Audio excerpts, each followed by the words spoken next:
Welcome to season 2 of Tea Time. We made it to season 2. Season 1 only had 2 episodes, but I don't even care. We made it to season 2. This is a thing. We didn't get canceled. We're on air, and we're virtual. I'm joined with John Bailey, new to the show, new to Notre Dame, and Patrick Lomeli. We've seen him before, and we are chilling in our dorms all over campus because you know what's going on here. How's it going, John? How's it going, Patrick? Doing pretty good. Sorry, do you want to go first? I would just say could be better with everything going on, but we did get the great news that we're going back to in-person classes next week, so that made me feel a lot better. Yeah. Not a big fan of online. Oh no. No. I actually kind of enjoy it so far. It lets me get to sleep in a bit more. I roll out of bed 5 minutes before those 8 a.m., so that extra hour of sleep is critical for me. Love it. See, my earliest class is at like 10:30, so I don't need to get up that early. I forgot how that struggle goes. Made a note of that. They make your schedule for you when you're a freshman, and then you're just stuck with it. Yeah, it's tough. I got an 8 a.m. Moreau class on Friday, which I was not excited about at all. Let's do maybe Tuesday at 4. That would be much more preferable. That's like them deliberately trying to smack you. They're like, welcome to school. Here's Moreau, 8 a.m. on a Friday. Am I allowed to endorse skipping Moreau class? I don't think I'm allowed to do that. Oh, man. Online Moreau has been nice, though. You just put the phone in front of the computer screen, so it looks like you're paying attention, and you just nod every now and then, and you're really just reading Instagram or Twitter or something. All right. That's me, but with like every class. Shameless Good to know I'm not give alone. John a follow. What's your handle? Got the socials. Pull up right now. We gotta keep networking, build that social media profile, right? Build up awareness of the show. Yeah. And what is it? Career fairs coming up soon, so be adding all of those recruiters on Twitter, especially if you post a lot of memes. This is the advice I've been hearing. Really? Yes. Yeah. Especially if you want to knock any organizations you're associated with too, then they love to hear you hate on whatever you're involved with. Yes, those recruiters. But here we are on campus, and here here we will stay. I cannot hear that. It's backwards. Oops. Dang, I didn't think about that, but here. I cannot hear that word the same. Oh, goodness. This PR campaign, it's driving me crazy. There's so many different sides to it. Oof. Talk to me. I mean, it's a little annoying with the HERE thing, but I also appreciate it because I think Notre Dame did take like the extra steps to ensure our safety. Like, I think they did a fine job.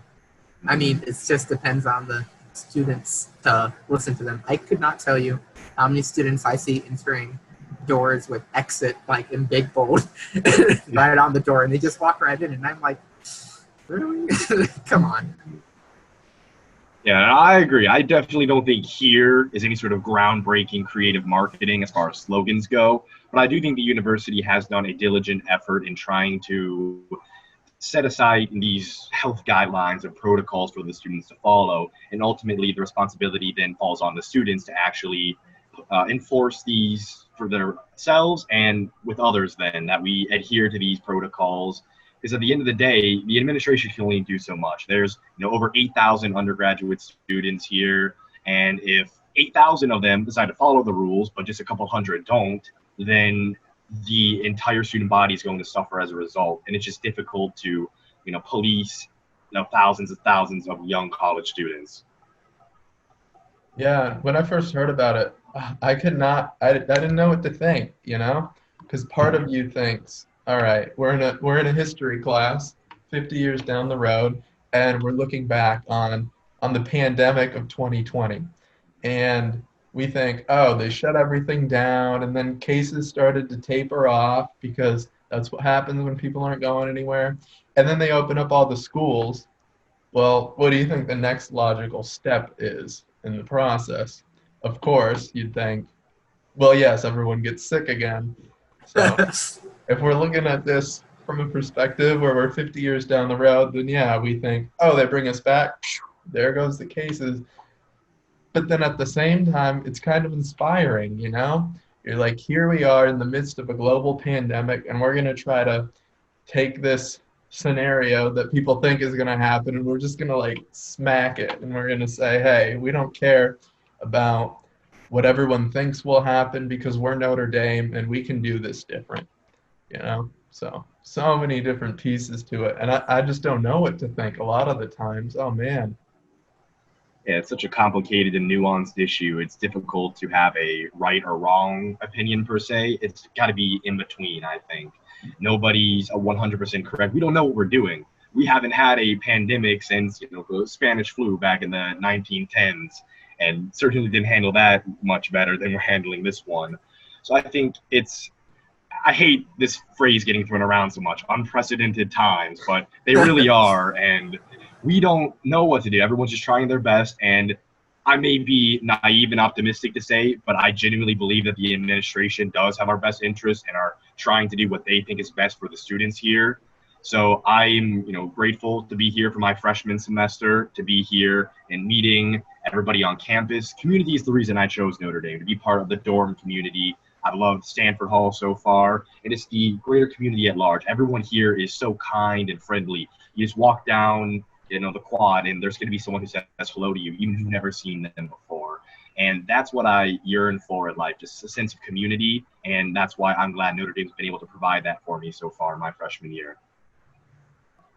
Yeah, that's crazy. That's such a hard thing for me to think about too, because so many of these high school seniors, they had to decide, do I want to go to school during this huge global issue, or do I want to stay home? And so many of them have chosen to come, whether that was their choice or their parents being like, hey, get out of the house. But yeah, that's a crazy decision for y'all to make. For us who, have been here a year or two, then we just kind of think, all right, we've already signed up. We're already in this business. We got to come back. But y'all get to make that tough decision. Oof, that must have been hard to think about.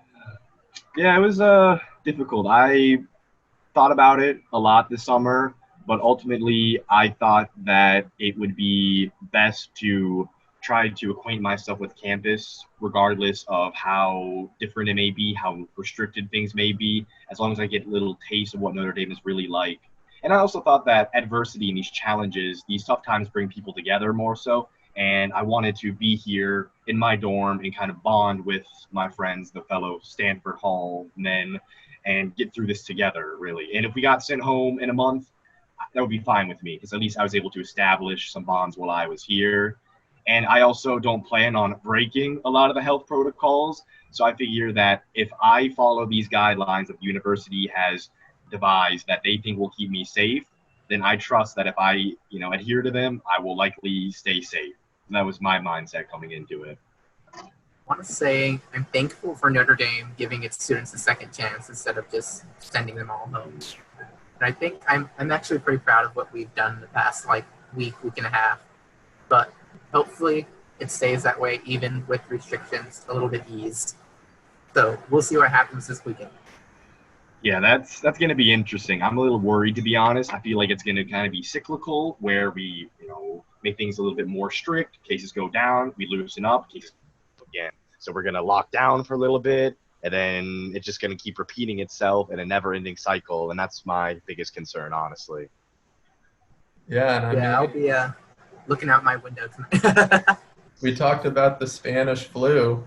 Didn't know about these things. Probably didn't even have the germ theory of disease during the Spanish flu time. So we do know a lot more about pandemics. these days that we did in the past. So Mm-hmm. there's also that layer to it also. And I mean, talking about mask wearing, geez, I think we need a lesson. Y'all ready for this? Go Let's for see it. This it. is how you put a mask on, all right?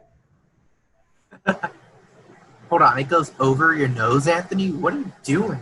You know, I think it does go over your nose. But just walking around and seeing some people, maybe this is how you do it. Is this how you do it, guys? Or what about this one? This is my favorite. I want to show you. Or, Hold on, I gotta show you you guys know, my favorite mask. ooh, all right. Maybe I'll be out here and I'll be, ooh, oh. Do you wear that around? I wear it around my dorm from time to time. Haven't had the chance to wear it outside yet. That is awesome. I love that. Oh, If yeah, we that's make great. it Halloween. $20. Very morbid. I dig it though. Or people pull this one where they're over here like this, and you probably know this a little more, Patrick, given your summer jobs. But they're out here and wearing a mask just fine, maybe not talking to anybody, and then I go up to order food, and I got to make sure that you hear me. So I gotta, maybe get a little bit closer, pull the mask down, yeah, that sort of thing. Oh, I've seen too much of that. But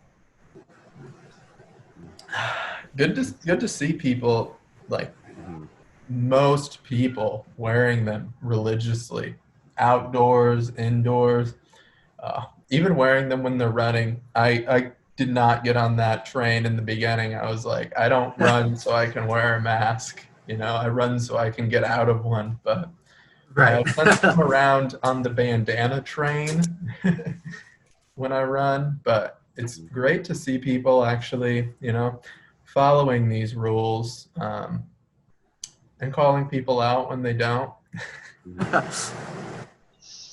Have you seen the social mask shaming? Yeah, no, there's a freshman that has become quite popular for his calling out people on social media. So everyone knows him, everyone has an opinion. I think that, I don't know, I think it's a little misguided. I think you definitely want to try to police people a little bit, but not so much in a, publicly shame them way, to put them out there without letting them know or consent. I think the best way to address any kind of wrongdoing in the world is to at first try to connect with the person. Because if you're just going to, yell at them and tell them they're wrong, they're not going to be very responsive to your criticism. You first need to help them understand why what they're doing is upsetting or makes you uncomfortable, and try to explain to them why you think they should do something else. And I think by maybe just being like, hey, you guys, we can only have 2 people to a table, so we can try to limit the spread of the coronavirus. You guys can come sit over here next to us. We can talk across the tables then, instead of pulling up 6 chairs. Or, oh, after you finish eating, just put the mask on again, so limit the spread. Just if you try to be nice and approachable about it, I think people will be much more receptive to your criticism then, instead of just being, blatantly angry about it. So you said, so it's a freshman? Does he just post on Instagram when he sees people not wearing masks, or? Yeah, he goes out on weekends, gets his little phone, runs around, takes pictures, runs away, posts it on Instagram. And I don't know, I feel like it would be much better if he would just go up to the group and be like, hey guys, could you, put your mask on, or could you stand a little bit further apart, just so we can stay here longer and on campus? Because whenever he does post these things, he explains himself well in the comments and on his, stories. But I just think, taking pictures of people without letting them know, and then, shaming them on social media is perhaps not the best course of action. But I do think it comes from a place of good intentions.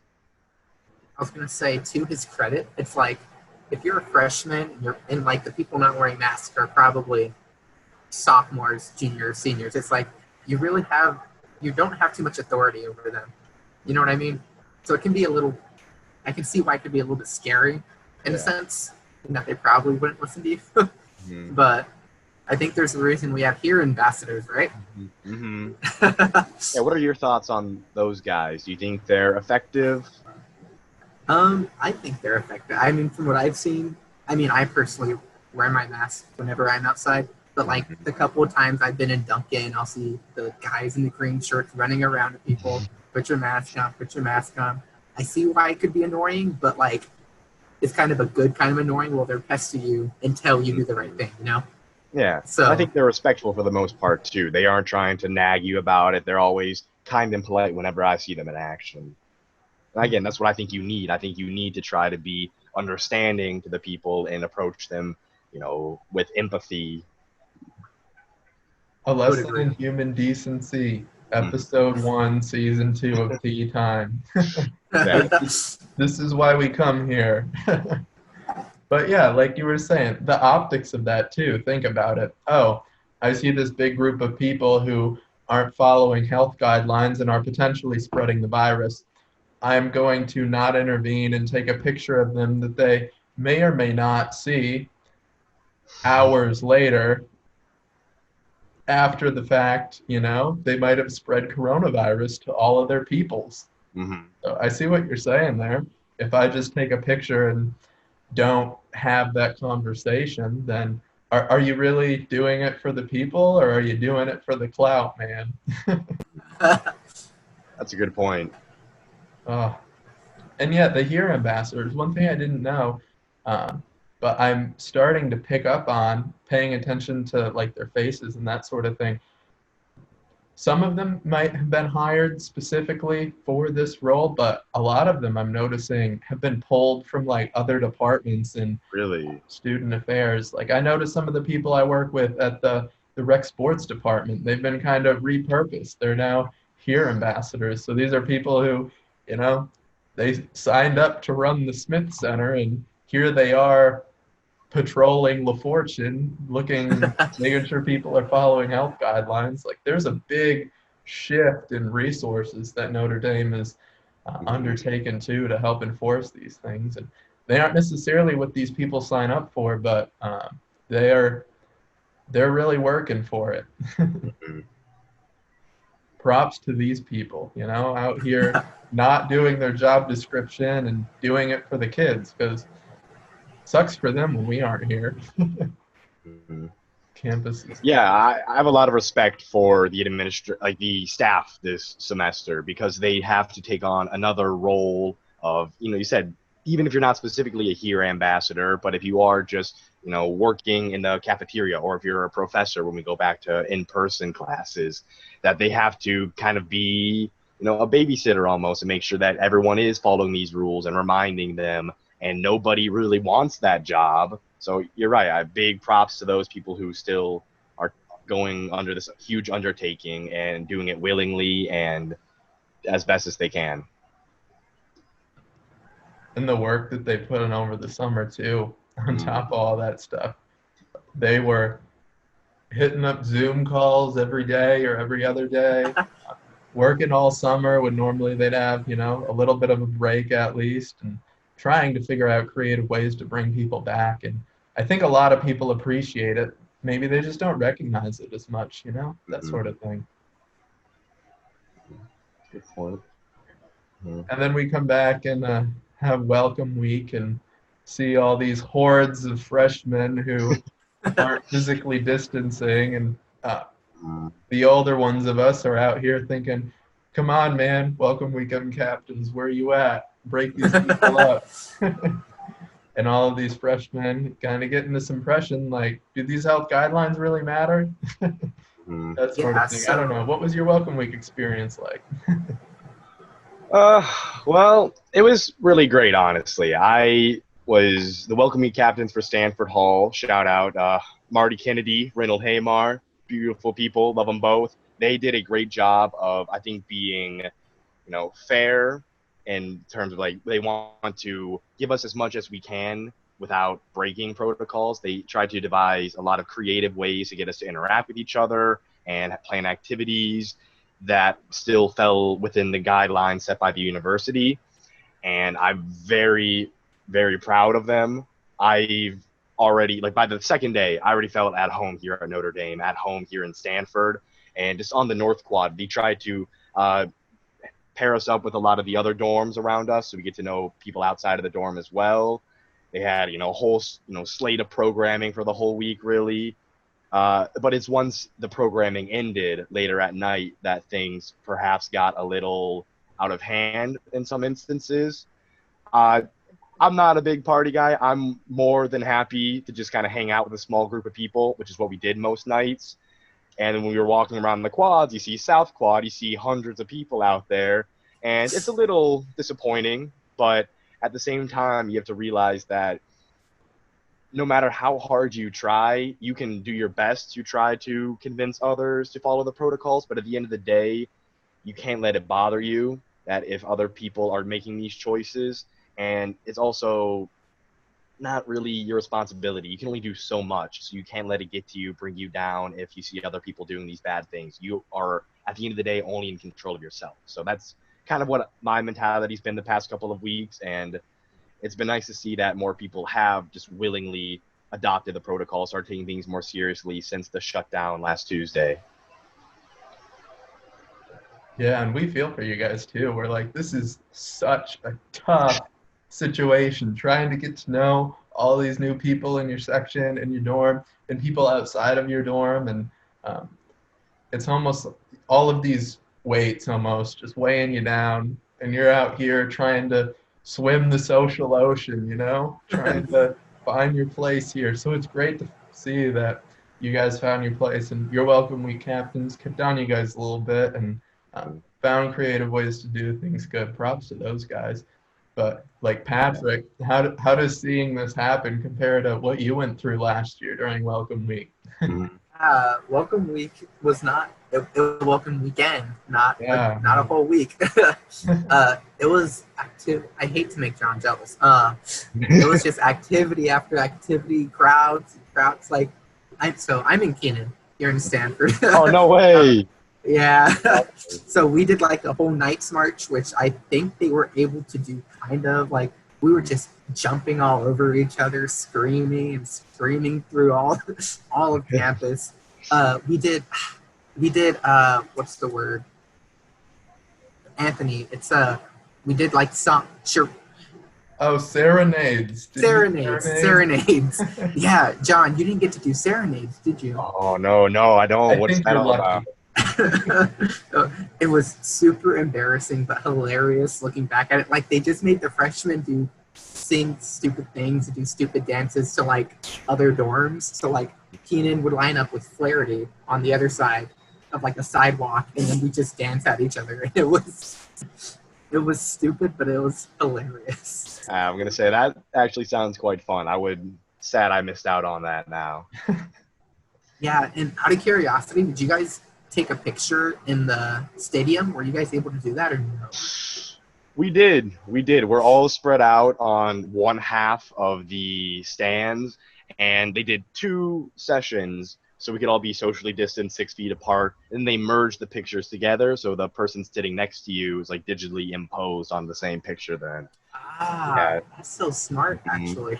Yeah, no fun pictures though, no shamrocks, no indie formation, just sitting in the stands. I wonder if they'll put that one on the wall in Duncan. That's like a historical moment right there.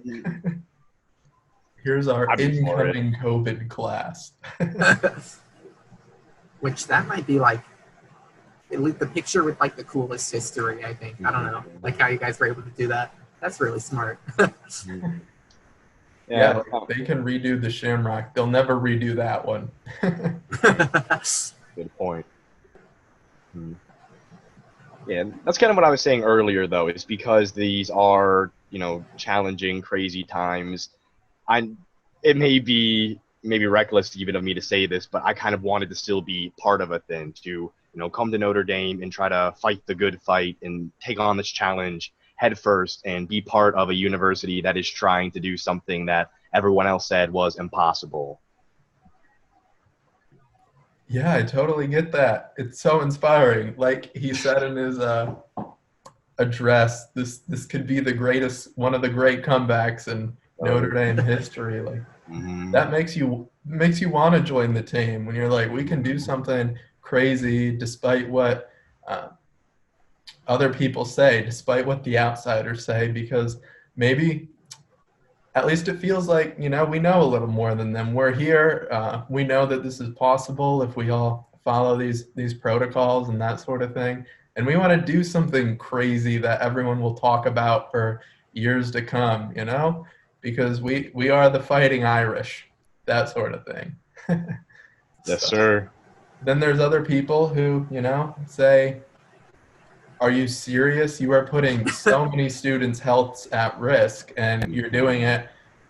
A lot of people are like, you're doing it because you want to make money, which, to be fair, that is part of higher education. You got to make money. But when you have stories like this that totally bash the administration, I admire the editors of The Observer for having the balls to write something like this and for not caring about what the administration thinks, because that's what you want out of a student press. You want somebody who's okay to call people out. They can't be cowering at the fact of disagreeing with the administration. But do you think that's an accurate representation of going on, or of what's going on? Do you think that they're recklessly putting the student body at risk and not providing us with the information we need, or the safety and health resources that we need? Do you think that's what's going on here? So I think it kind of goes back to the whole HERE campaign. I think they really did a lot when we first got to campus, but at that point, you don't realize how they shorthanded us. You realize that very quickly, how much more they could have done. And after they eased more restrictions, after they realized that students were being more reckless, so they started threatening students. They started putting more police cars and more HERE ambassadors everywhere after the first weekend. It's like, okay, if it was like this from the start, we probably wouldn't have gotten that first spike. And I also do want to say that I'm happy with them putting more information on the dashboard, because it used to just be new cases, total cases, boom. But now it's like, okay, here are the undergrads, here are the graduates, here's how many employees, okay, here's the surveillance testing, here were the diagnostic testing. I think that's a good sign that they're trying to be more transparent with us in terms of the testing as well. Yeah. No, I agree. I think that the dashboard, its most recent iteration, is definitely more comprehensive and allows for a greater understanding of how the cases are affecting the university. So I'm appreciative of the university for stepping up and listening to the students. Apparently, the Senate is the one who petitioned for a more comprehensive dashboard, and I'm grateful the university listened and responded in such a positive manner. And yeah, since the cases did spike early that second week, the university responded and tried to make things more restrictive, and I think it's working. They're trying their best to what they think is going to be most helpful. And again, at the end of the day, they can have the smartest plan made by the smartest people, but if the students don't follow it, then it's going to fall apart. You look at, what major league, sports are trying to do right now. You look at the NBA, they have their bubble. They're renting out a whole, piece of Disney World, basically, for the players to stay in, their hotels, these comprehensive resorts. And then you got, Lou Williams, who decided to leave the bubble to go to a strip club in Atlanta for the chicken wings, so to say. And you have baseball, too. The players who are making millions of dollars to play a game this season decide that, we're not going to follow the protocols. It's better to go out to the casino, out to the clubs, when they have so much to gain from playing this season as far as the money goes. College students aren't making millions of dollars. In fact, we're paying tens of thousands of dollars to the university. So it's like, hey, I'm just going to kind of do what I want to do here, and I don't stand to gain as much as a baseball player does. So I feel like the incentive to follow the guidelines is even lower for college students, and you see pro sports players aren't even following them either, so it's tough. That is such a good analogy. I never thought of it. Oh, man. You think? Yeah, I didn't hear about the NBA or MLB stuff. Dollars? What? Sorry. Go ahead, Patrick. Oh no, I was just gonna say I didn't hear about the NBA or the MLB stuff. I hadn't heard about that. That's crazy. Got to get on Twitter, man. But yeah, I think they should start paying us millions of dollars to get us to wear masks. Uh, I would take it. I think the 200 flex points is a good start. I'm happy with those. Oh, I'll never forget the day they did shut everything down. The run on Duncan and LaFun was insane. I waited 2 hours for a cold pizza, and it was the most disappointing thing. You actually waited in that line? I was about to say, yeah, I went back to the dorm. People, no, thank you. I waited 2 hours in Duncan. I was naive. I was a fool, and I regret a lot. Was it a full pizza or a half pizza? It was a full pizza, but Okay, it that's was cold somehow. I waited 2 hours and it was cold, so I don't know. I never left. I was right on time. Just broke my Okay, heart. so if we want to talk about lines really quickly, I was talking to Anthony before the show. Mhm. The line at Starbucks was 1 hour and 5 minutes.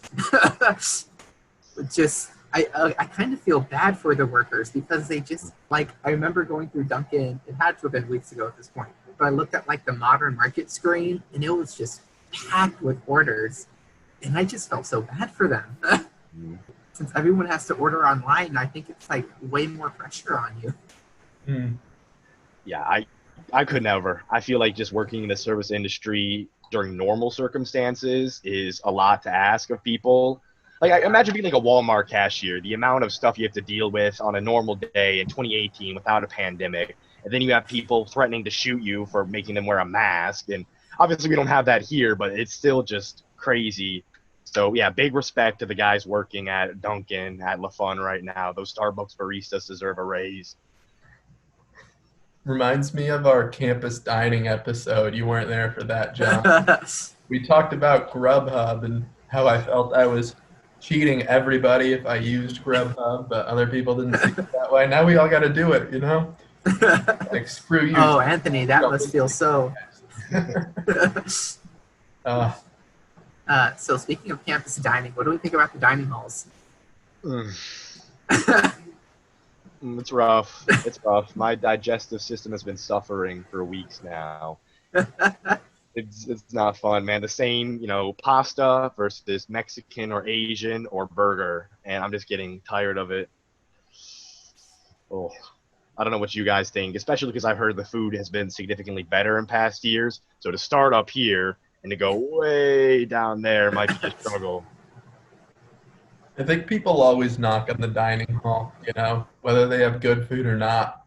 Even if it's Southwest Salad Day, back like last year when everyone loved it, then they would just knock it because the line was too long, Yeah, people are never happy. I'm not hard to please. I'm a very easygoing person. And some days, yeah, I'm like, oh, this is just terrible. But it gets me through, I try not to complain too much, and that works for me. But yeah, it is easy to knock. It's fun to knock. Yeah, I would say that it's definitely doable in terms of the food. Like, yeah, I can eat it. I'll go on with my day.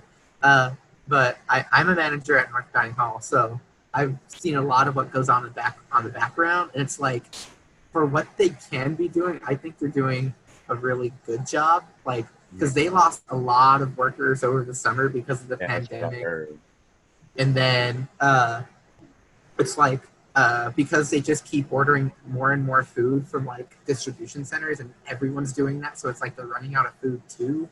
So it's like it's just a lot of small components, and they really have to. It's like they got a bad hand, but they have to play the hand, Yeah.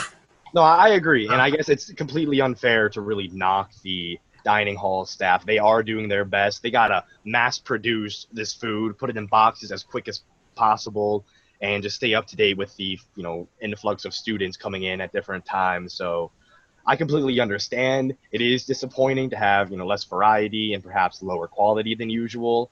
But again, it's passable. I can eat it. Some meals are definitely better than others. I love the General Tso's cauliflower. It's actually amazing. The pizza and burritos, maybe not as much, but it is what it is. There was one time where I walked in and I got a cheese pizza, where I got the box, and what it literally just looked like 3 pieces of bread and just one glob of cheese on top. Exactly. Pizza's disappointing so far, but that was. It looked like a really bad enchilada. I know. It didn't even look like pizza. It was just like a little tortilla almost. And half of mine didn't even have cheese on it. It was just tortilla.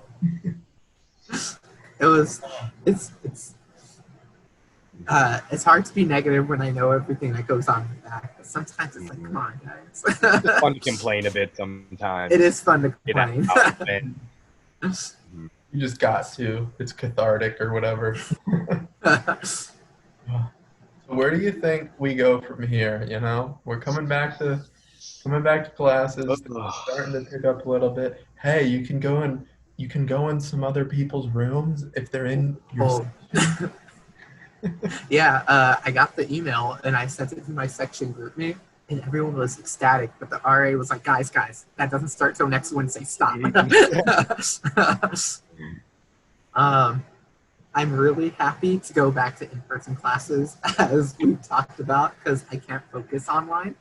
I don't know if that's just a me thing, but talking to a webcam and looking at a webcam the whole time is not the move.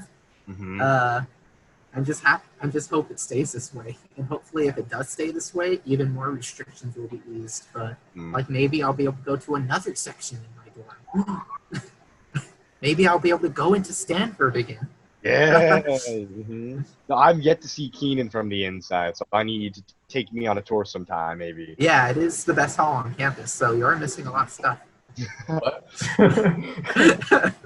I'm confused. No, Anthony's in Bonger, so he has a lot on us. But I get what you were saying about the webcam. You know, in my most boring classes, I'll turn it off. I'll start doing yoga, cleaning my room, making coffee. You know, like I gotta keep myself sane. And you know, I don't care if it weirds you out, Mr. Macroeconomics teacher, but you know, I gotta keep myself sane, and you weren't doing it, man.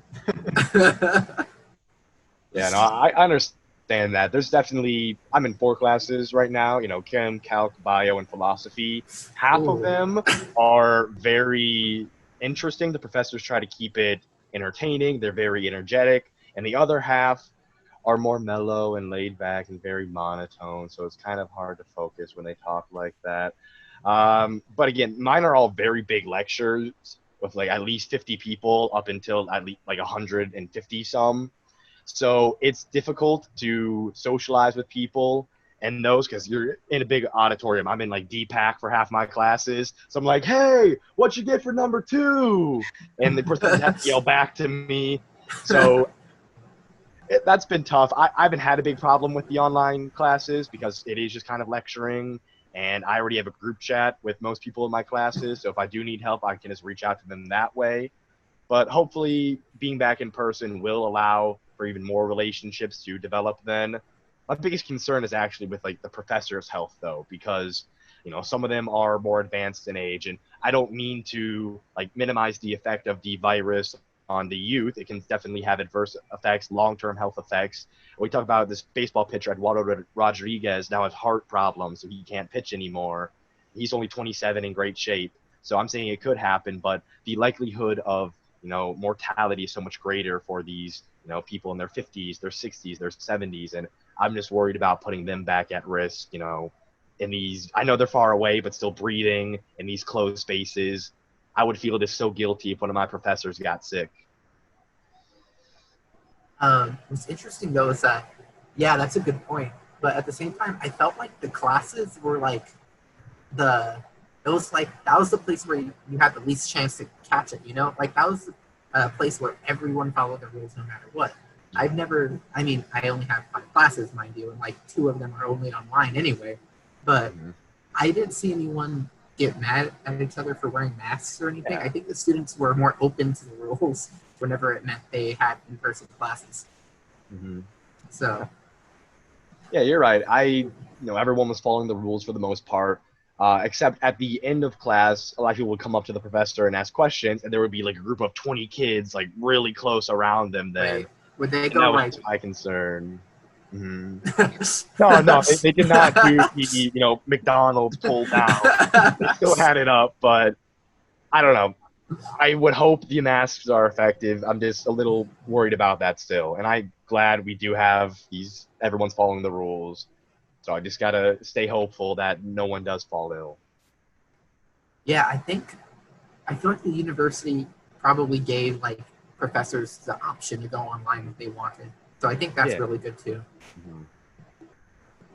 Well, here we are. And here we will stay for the time being. We must talk about what beverages we're drinking. I got some Keurig coffee in my mitten mug. Ooh, all right. Mm-hmm. It's grown cold over the course of our conversation. You know, Keurig really helps me out. Dining hall coffee. Dining hall coffee, which is not the best coffee on campus. In fact, it is the opposite. So, I mean, if I probably put flavored creamer in there, it might be passable, but I just opted for half and half, and I regret it. Yeah, that dining hall coffee, you drink it, and then you're like, oh. That's what wakes you up. Just the caffeine. That's all you need. Just a quick fix, quick hit of the energy. It's not for the flavor. But yeah, what you got, John? I saw the mitten. Oh, yeah. I just wanted to say I am using a fake tea right now. I thought it looked cool to have the nice tea cup, but I only have water in here. I was running a little bit late, so I apologize. I'll have a nice cup of Earl Grey if and when we do this again. So my go-to. Yeah, good to know we can all drink tea and spill tea when we aren't in the same room, you know? That sort of thing. So yeah, this has been a good episode. I appreciate having y'all on. John, welcome to the show. Thank you. You are very articulate and considerate, man. Like here's our teacher in how to be a decent human being, you know, but still have some informed opinions about things. You know, look at John Bailey. Patrick, we'll have you back too. You know, your dining hall experience behind the scenes. This is some good stuff, man. Did you have something else to say? I was going to say that this is my first time meeting John virtually, and he is already one of my favorite people on campus. I'm touched. Even though he's at Stanford, I'm giving him some credit. I appreciate it. Pretty good for a man of Keenan yourself. This has been a wonderful experience. I'm grateful to be on the show. Thank you, Anthony. It's been wonderful to meet you, Patrick. I've had a lot of fun just talking with you guys today, and I hope to increase my role within NDTV if at all possible. So thank you so much. I've had a wonderful time today. Yeah, you're welcome. And this is how, you know, we bring peoples together. We have Stanford, we have Keenan, and they talk and grow in understanding. And this is how we eliminate hate in the world through good beverage and conversation. And good beverage is arguable. All right. Good or bad beverage and conversation. And that's what we're all about here on Tea Time. So exactly. Episode 1, Season 2 to a close. Good to see y'all, and enjoy the time that we are.